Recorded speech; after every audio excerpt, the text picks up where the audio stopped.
Welcome to That's High That's Praise. Hot Praise, a Nicolas Cage podcast. I'm your co-host VHS. I'm your co-host, Captain Nostalgia. That's right. So, 2 times in 1 month. We're trying to be proactive here. What are we talking about today, Josh? I understand we spoke earlier. This is going to be a little bit of a kind of a breeze through episode, a little maybe on the shorter end, because we're not talking about a movie that Nicolas Cage does any acting in at all. Yeah, so this is the first behind the scenes movie that he did. I believe this is his first produced film that he's ever done. And you know, it's a movie called Shadow of the Vampire. And I have thoughts, Micah. Yeah, I I have mean, thoughts. we really didn't need another Shadow of the movie or another vampire movie. But John Malkovich and Willem Dafoe decided that we needed both of those things on their time. So yeah, this movie is so it's 2000 release. It's not the only movie in 2000 that came out where the main character's name was Shrek, but it's definitely the one that went under the radar in comparison. Uh 2001 is when Shrek came out. Shut up, So, whatever. It came out in theaters in 2000. I mean, I've got some cool trivia for you. I really hope that you do. Because I felt like when I was watching this movie, I was like, there's got to be cool trivia for this movie. Because the movie is cool. If it's anything, it's pretty cool. Um, do you want to go over the premise, Josh? I feel like you're gonna be, being that you're Yes. more into horror than I am, you're gonna deliver that a little more eloquently. Yes. So this movie is the fictionalized retelling of the making of Nosferatu, the original 1922 silent film. Basically, John Malkovich plays the director who hires makes a deal with an actual vampire to play the vampire in the movie, and is played by Willem Dafoe. It's basically the everything you need to know about this movie. Yeah, Uh it's got, let me just say this, like general impressions, what a novel concept. honestly, like it's so, like I said, I the best way I can just say one thing about this movie, it's a cool movie. It's a neat idea. Um, it like, and it has some grounds. Like I was doing a little bit of research, and Max Schreck, who is the actual guy, the actual name of the man who plays Nosferatu, or sorry, Count Olaf in Nosferatu, in 1922. He is known as one of the earlier method actors. And so method acting was a very new phenomenon back then. And somebody choosing to method act as a blood-sucking monster would be off-putting, like anywhere. And cinematography and cinema in general was very new. And so that's just it honestly is a great idea for a film. And Josh is right. Yes, like the John Malkovich's character, the director, hires an actual vampire, but nevertheless, the movie is founded in some, if you can call it, truth that Max Schreck was a method actor and he was considered a bit strange. So the movie's honestly, it's a great idea. Let me just say that for someone that loves the horror film genre, I love John Malkovich, I love Willem Dafoe, and I Harry love Yules, this I movie is love Carrie cast Wull. so well. So good. And but I also like biopics are like my second favorite like genre of films. Sure. I absolutely love it. So this movie is not quite a biopic, but it's like It's historical set fiction, up if like you will. one. Yeah, it's set up like one. And Yeah, it is. Yeah, I it's very much set up like a biopic. Maybe my favorite thing about it, because I felt like it was super meta. I felt like I kind of got to see into the world of like what it took slash takes, definitely took to make a movie back then. And it's this whole thing where like the movie that you're watching is a set, and that made me think of like, shoot, well, what does the set of the movie that I'm watching look like? Or is it just the same thing? So that kind of thing, is really fun to kind of just deal with as a movie watcher. And you feel like you're kind of given a glimpse. I felt anyway, that I was kind of given a glimpse into movie making. I did, but I feel like all of that to say that this movie just feels flat like an execution. Like It it does. never quite reaches its level of potential. And this movie has been on my watch list for like 2 to 3 years. Like this is a movie I've been wanting to watch for a while. It was very hard to find streaming. Luckily, we found it on YouTube. But like, Yeah, there's so which much. I don't know how. Yeah, there's so much about this movie that just feels so lifeless. Yeah. Like I don't know how else to describe it. No, yeah, it's not charming. And to me, like my personal attraction, if I can use that word, to vampires is their kind of juxtaposition of being well-spoken, well-bred, beautiful creatures, except that they're monsters and they suck people's blood. And this movie sort of forgets all of that charm, forgets all of that, if you can call history. Like it just the way I was thinking about it earlier, I really want to believe that they spent their budget primarily on their cast and hoped that that would propel the movie forward. That's kind of how I felt about this movie. And I feel like this is one of those movies that like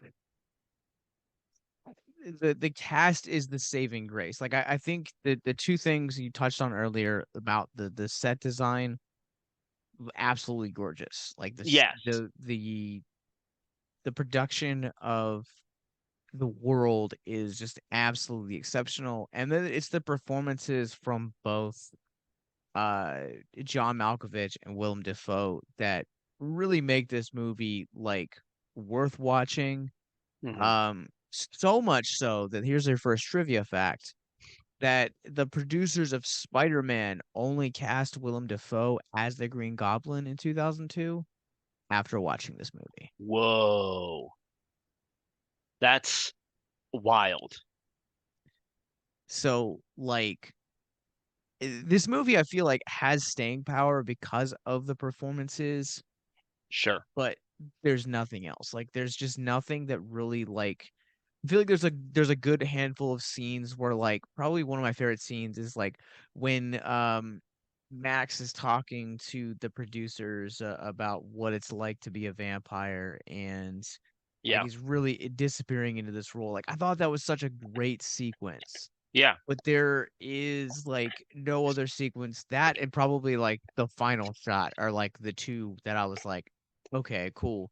But so Yeah. much of this movie, like I just kind of felt like, all right, like how much longer do we have in this? Like, is this That's how almost I done? felt. And it's not a long movie. You should not feel that way in a 90 No. minute 90-minute movie, and it feels that way. It's just like it's kind of billed, when I looked up anyway, it's billed as a horror comedy. And it is funny, but not in a comedic way. Um, and uh it just, horror comedies they're fun. They're textbook fun. Yeah. And this movie is just not fun. It's not. It's very dry, and like, yeah, the way it ends is, in a way, very spectacular. In a way, it's also very like you saw it coming from halfway through the movie. Um, you know, and it feels like it's no payoff because you see it coming. It feels like there's absolutely no payoff at all. Like even this podcast, like there's really little to no point in a spoiler warning because they give you what you're getting into so soon in the movie. Like they keep you guessing for a little bit whether or not like uh Shrek, the guy who plays Count Olaf, the guy played by Willem Dafoe, is an actual vampire or if he's just a method actor. There is a bit of a guessing game, I felt early on in that. Um, but then again, he just kind of tells it to you in that one scene with the producers. Um, and that just like I don't know. It yeah, it's okay. Did you ever like feel like watching this movie like that it felt like it was hard to place in a genre? Um, yes. I like looking back, I think that like that's something that I realized is like I kept waiting for a horror moment, Same. and I kept waiting for like the satisfaction of this alleged genre that they had slapped on this film. Um, especially like since it's about something that like really has not stopped defining horror for over 100 years. You Yeah, know? that's like the saddest part to me about all of this is that this movie had so much potential given its cast, given its producer, Yeah. singular producer. No, the other people worked very hard on this. But I mean, just given the talent that you have behind this, but yeah, like it never once felt like dramatic enough to be a genre. It's of course not quite the biopic. It's never funny enough to be considered a comedy in my book, and it's not scary enough to be considered a horror. Right. It ends up being like, I don't know. I hate to tag like the term mystery onto it, but there's a little bit of that early on. See, I It feel in like even with the mystery aspect of Defoe's character, they never really jump into it. Yeah. It's there's no payoff for it. Yeah. Like, Um I don't know. yeah, I don't know. It's not bad, if you're a horror person, like watch it. I wouldn't say like, oh, it's not worth a watch. The cast alone is worth a watch. John Malkovich has never made a bad movie, or at least he's never been the reason why a movie's bad.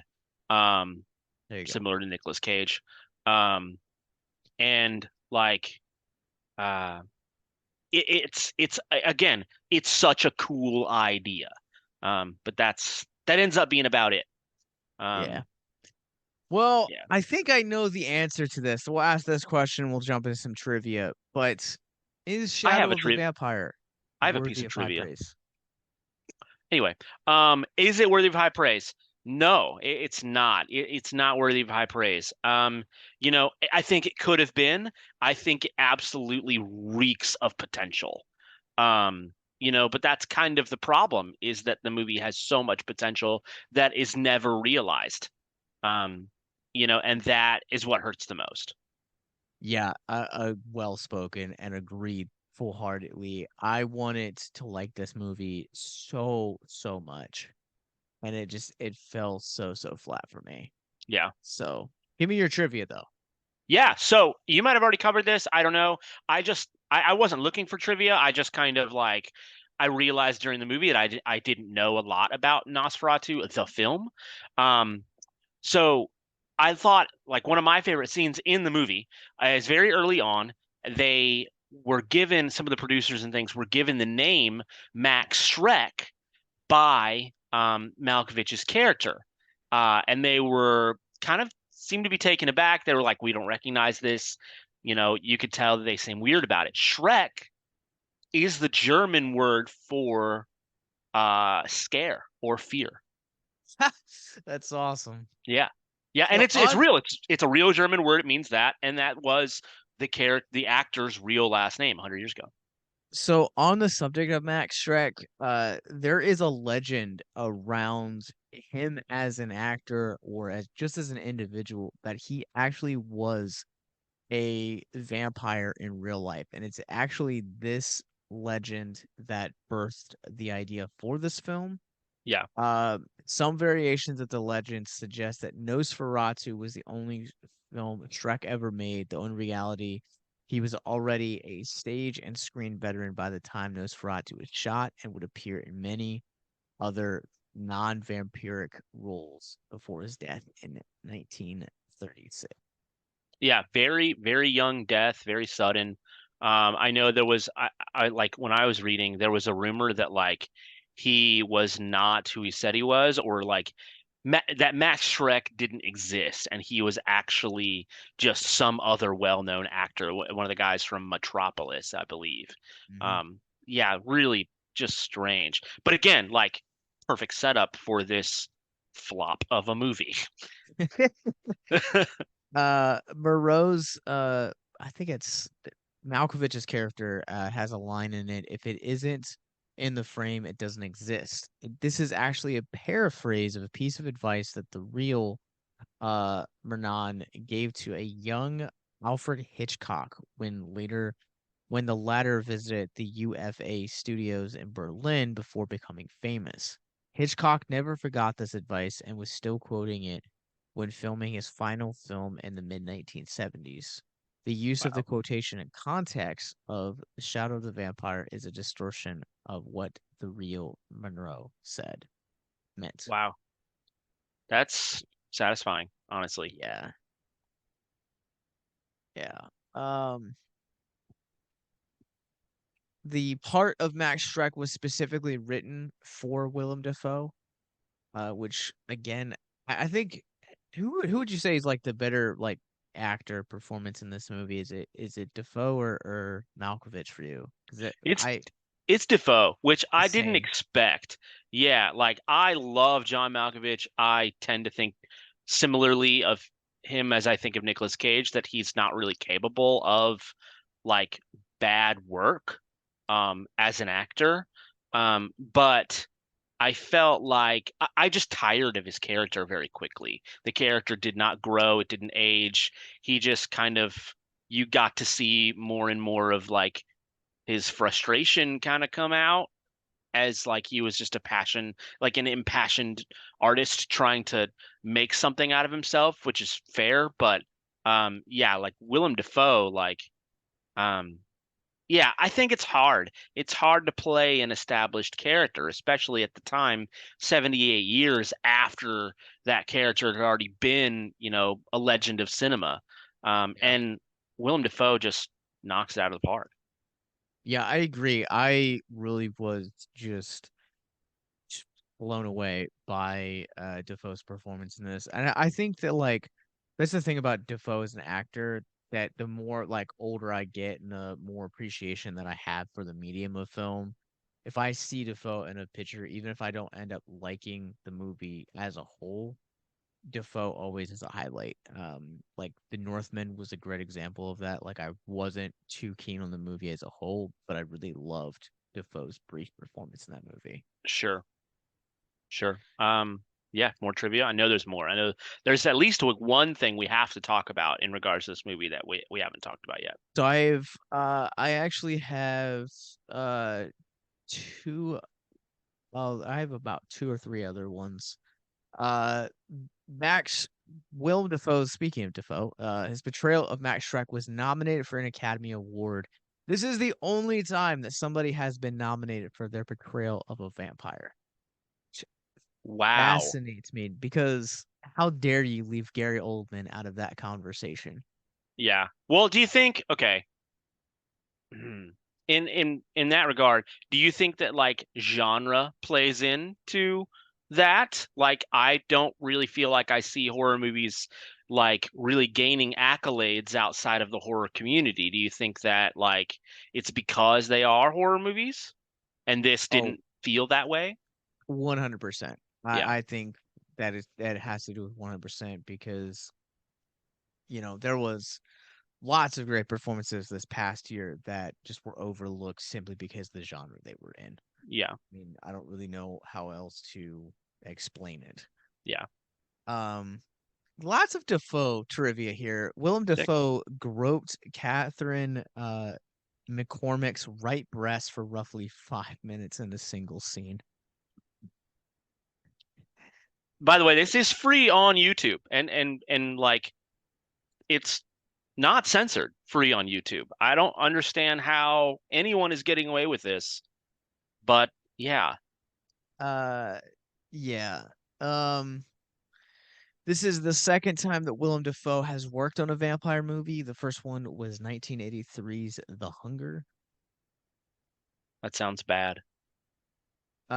Would you like to would you like to take a guess as to what the original uh title of this movie was called? This movie, Hmm. I imagine they probably did some play on Nosferatu, but I No. wouldn't know where to guess. Actually, the original title of this movie was called Burned to Light. It is a reference to the filmmaking process and the ultimately Nosferatu's fate within the film. The title change came about because apparently some people, including Willem Dafoe, misread the title as Burn Ed to Light. Okay. I don't know how you And could confuse that. this is the final. This is probably my favorite trivia fact, and this is the final one. The Brazilian DVD artwork does not have director E Elias's Elias Marhange's name on the cover. Instead, it has Nicolas Cage's. That's the best. If I can That's find a copy of this, I'll put it on our Instagram. that's so cool. I like want that now just for the novelty of it. Um, Yeah, so a lot of people know this. I don't know if it's would count as trivia or not. I know that it's been, in talks and a thing for a while now. Willem Dafoe will reprise this exact character um, in the 2024 release of Nosferatu, and I was already pretty excited about that. I had decent confidence in him to be able to play the character just based on his looks. I know a lot of people like really credit him on just his visage. And I am just over the moon excited about it now. He is by and far like the best part of this movie. And I really honestly just hope Nicolas Cage is attached to that somehow. But um, yeah, I very do not excited. Yeah, I do not think he is, but I mean, Robert Eggers, I think, is just gonna blow it out of the park because I mean, like the cast alone for that one just Yeah, um seems awesome, and um, yeah, so yeah, very, very, very, very, very, very excited for that movie. Um, yeah, geez. well. Anyways, I think that's gonna do it for us on this abbreviated bonus episode. Uh, yeah, we'll be back next month talking about more Nicolas Cage. So. That's right. Yeah. Until next time, remember to keep on caging and go check out our episode on Renfield. Out now.